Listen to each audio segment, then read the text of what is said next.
So food really does predicate consciousness. And if you want to be actively conscious, yet dead to the world, you need to follow the Zen path.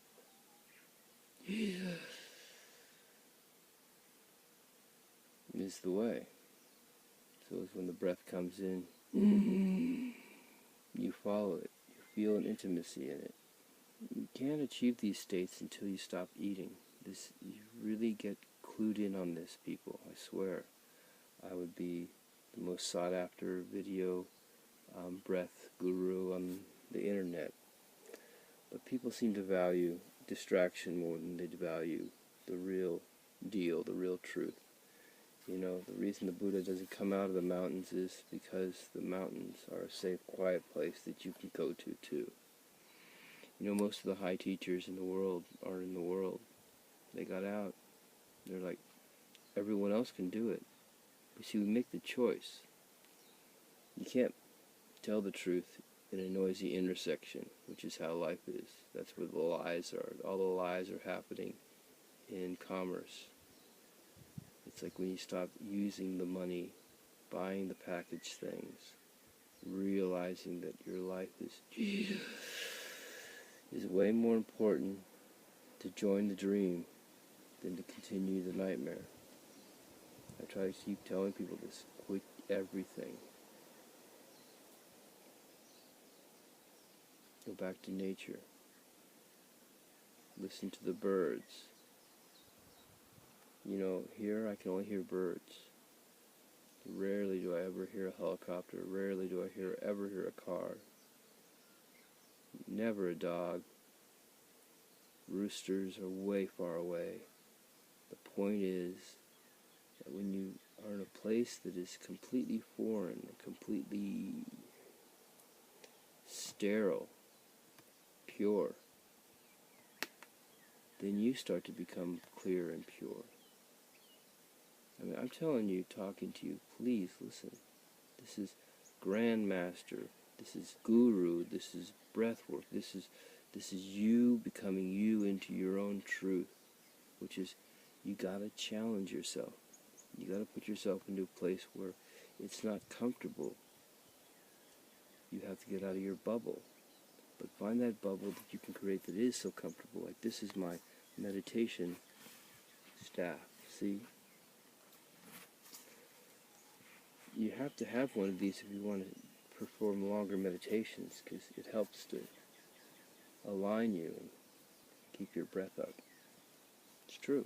This is a new one I haven't been practicing with much, but it's got a lot of capabilities. Like I'll just sit and sit and sit and just like this.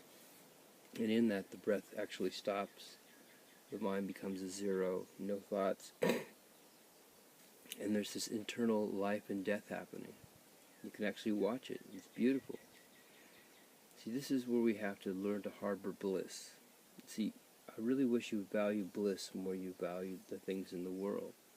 So, in just sitting here doing nothing, feeling like a nothing, having nothing to pulling on me, like responsibilities or life's stuff, then, and I want to be a zero. I want to be invisible. You see, I'm asking for visibility, for just transparency, of not having, like we always have wants and desires, and asking God to give us something to somehow benefit. This is selfishness. I already have it all. I just need to realize it and sit in it long enough to appreciate it. Does that make sense to you?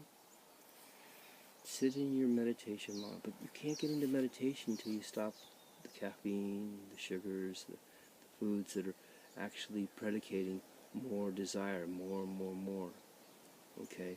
See, I've tried a lot to do things in the world, and I can't seem to do it because it's living such a lie, and it's so noisy that people don't want to hear the truth. That it's best to go out in nature where you can hear it alone.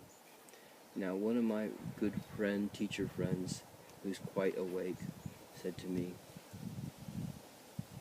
when you do these practices, certain practices, you don't do them where anyone can see you. And I thought about that a while, and I'm like, I'll do all my spiritual practices when no one can see me, And I'll try to do it there as long as I can until I develop that space relationship in the world, yet not in the game. The game, you see. So, get out of the game. How do you get out of the game? You gotta want it bad enough. You see, if this is your last day on earth, last weeks and months, find bliss, find happiness. Quit competing. I'm telling you, quit your job, quit all the responsibilities that are pulling you out, and try to go in. I encourage you.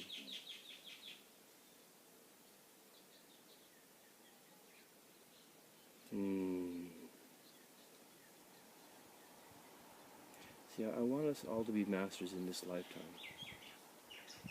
And it's so difficult if you keep the process of feeding yourself.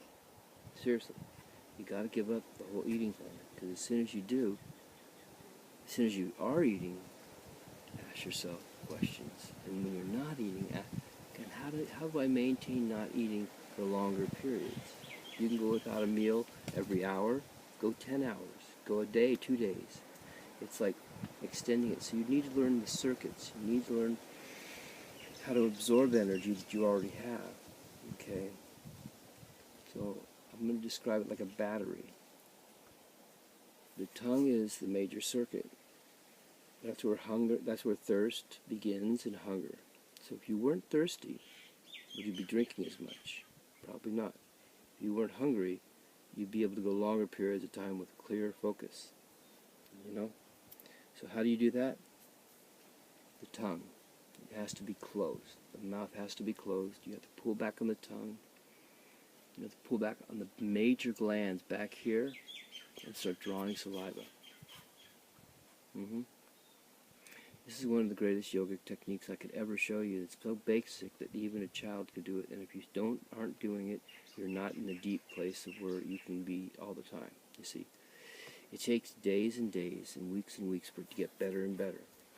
What happens is, start sucking on your juices right now. Drawing right here. Keep the mouth closed and breathe through the nose. Okay? Can you do that? Okay. Now that you're doing that, and drawing. Try to get a bunch of saliva there. Like a pool. And then always hum onto it. This stimulates the energy there. It opens it up. And then when you get enough, swallow it slowly. Let it go down. If that took you, say, 5 to 10 minutes, you weren't thirsty in that time, were you? No, actually you were satiated. So you continue that satiation, let's say up to an hour. Is your thirst there anymore? No, because you're continuing to draw upon your liquids, your elixirs. And these elixirs get more refined, better tasting, more coming by themselves. You see, after 3 and 4 hours, you gotta go ahead and when you hit 4 hours, you'll really know what I'm talking about, people. Because you'll be like, I'm not thirsty, but I'm really hungry. Because what it does is it does create a hunger. It creates a passionate hunger to eat. Now, if you don't eat, it gets deeper and better because as the day goes by, say you go from morning to dark, you'll be like more energized, clearer. A lot of your ailments in your body, honest to God, will start to heal. Because what you're doing is you're drawing in and you're drying out your body. You're actually drawing all the bad, negative energies and such, and good energies, and you're purifying it through your saliva. And you're actually, like, sometimes I'll have a problem in my knee. If I do this all day long, knee problem's gone.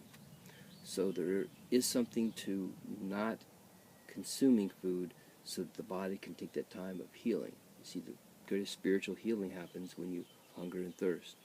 And that's why I don't like the word fasting, but they use the word fasting to fasten the belt, to tighten